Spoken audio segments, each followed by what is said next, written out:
My wife, who beat cancer, decided life was for living and asked for a hall pass to sleep with a guy from work. I said no, but she went ahead anyway. Now our marriage is dead. My wife and I have been married since 2001 and have been together since 1999. She is the most intelligent, thoughtful, caring, and loyal person I know, and I have always thought of myself as fortunate to have met and married her. She is, even today, aesthetically beautiful, and men have told her this throughout our marriage. She has always shot them down. Earlier this year, she was diagnosed with uterine cancer, stage 1, and had a full hysterectomy. I was never concerned about the cancer, and although I am not an emotional person, it was diagnosed early, dealt with quickly, and she made a full recovery. I took time off work to look after her after the surgery, and all seemed well. There were some to be expected emotional instances on her part, and we dealt with them together. After her recovery, she insisted that we start living life to the fullest and took a 10-day trip to Europe, followed by a trip to Belize. We also have a trip to the UK and Spain/Portugal later this year. I am fine with these things, building memories and crossing bucket list adventures off our list. I was fully on board until last week. Last week, she came home from work and told me she wanted a hall pass. It was a one-time opportunity for her to have intimacy with someone else besides me. She said that since her cancer diagnosis, her outlook on life has changed, and she doesn't want to be handcuffed from doing things she wants to do. She explained that there is this guy at her work that she has always had some attraction to. He is leaving the company, and she will never see him again. So this is the perfect opportunity to sleep with someone else. She said that I could say no, of course, but that she would be mad at me for an indeterminate amount of time and that it would be confirmation of my male toxicity and insecurity. I told her I appreciated her talking to me about this, but approval via coercion is not. I got up in the morning, and she basically said that she was sorry for putting such a large decision solely on my shoulders and that to help she was taking the decision away from me. She booked a hotel near where her coworkers were having a party/send-off for this guy, and she would spend the night there with him. She hoped that I would be here when she got back. She would answer any questions I have about the night after it happened, but not before. She will not tell me who he is or anything about him because she knows me too well and that I will dwell and obsess over him, which would make it too real for me, which is pretty accurate. Her POV is that the less I know, the better, which contradicts the offer to tell me anything I want to see after it happens. Part of me wants to put my foot down and say this will not happen and deal with those consequences when they happen. Update: I was hoping that my opposition to her plans would give her pause, but unfortunately, that did not happen. I said I am a hard no, and I am unsure how I will feel about you if you go ahead. I was met once again with, this is for me, it will be one time. What can I say to help you deal with it? You'll get over it. We were meant to be regardless of the situation. Remarks leading up to Saturday. She left Saturday,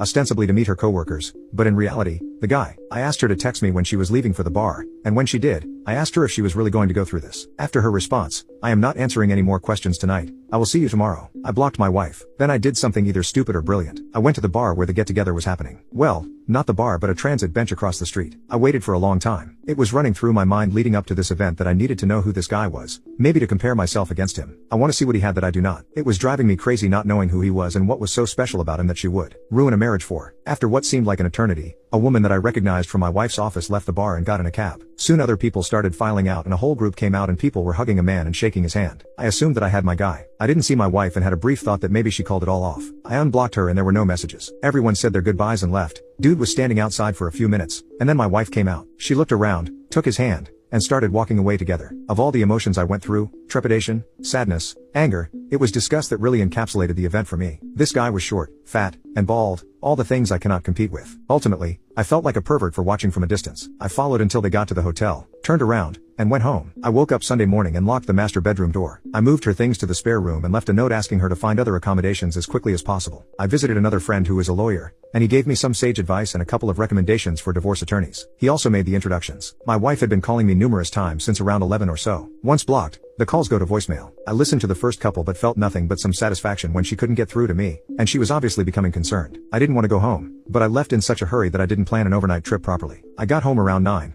and as per my buddy's advice, I recorded the interaction. I was halfway up the stairs when she came up from the family room asking what was going on. Could we talk? I thought we talked about this. I just answered that I was not interested in discussing this tonight and went to bed. She left me alone after not getting a response through the door. I feel kind of like a child for not talking with her and shutting the door on her, but I just couldn't look at her. Monday, I got up and ready for work. She was waiting for me and asked if we could discuss getting back to normal. I said you have been doing all the talking for the both of us for the last week. Why don't you continue and leave for work? I have an appointment with the attorneys my friend recommended for this week. Update: my lawyer wasn't available for a few days, so I faced the reality of living with my wife in the interim. I really didn't want to go home and have any discussion, let alone a debate about our relationship. When I got home, I was ambushed by her friends and my mother-in-law. Instead of taking the remorseful approach, they decided that a full court press was what the situation warranted, and they basically berated me. The BFF was definitely the ringleader, but all of them decided to say such things as, "She's been through a lot. You don't know what she's been through. You have no idea what it is like to face something like this. This was a one-time thing. At least she told you she could have hidden it from you. She will never see the guy again. And my favorite, you are an a-hole for what you have been putting her through these last couple of days. I listened with a dumbass smirk on my face, and when there was a lull in their fury, I asked if they were all done now. Then I asked my wife if there was anyone in her circle of friends or anyone else that she forgot to tell about this. I quietly informed all of them that I was going to sit down with their husbands and tell them about how they verbally abused me, shaming me, and trying to coerce me into staying with a cheater. After I told them to leave, I said that I had no say in the entire event, so they had no say in whether I stayed or not. My soon-to-be ex-wife sort of apologized. She said that she regretted the entire thing. I said there is a difference between regret and remorse. You regret what happened, because of the cause and effect. You have regret because your life will never be the same. Our relationship will never be the same because you were wholly and willfully unconcerned about me and what I wanted. She asked if I had any questions that she would answer now, no matter how disturbing. I said that the one question I do have is why? Not necessarily why this guy. Why this low-end unattractive, unfit guy, but why someone else in the first place? She said that the cancer scared her to her core. She felt like she was rushing toward mortality, and stepping out of that tunnel was appealing. She said that after all this time of being a wife and mother and worrying about family, this was just for her, an escape. The guy was just someone who had been interested in her for a long time. She knew wouldn't say no and was completely opposite to me. I said if I was going to risk my marriage, the woman would have to be a serious upgrade from you. I told her that I saw you and him coming out of the bar that night. I watched you walk away from the bar hand in hand towards the hotel. I said that you looked too familiar with each other and asked if there was something going on before all this. She said no,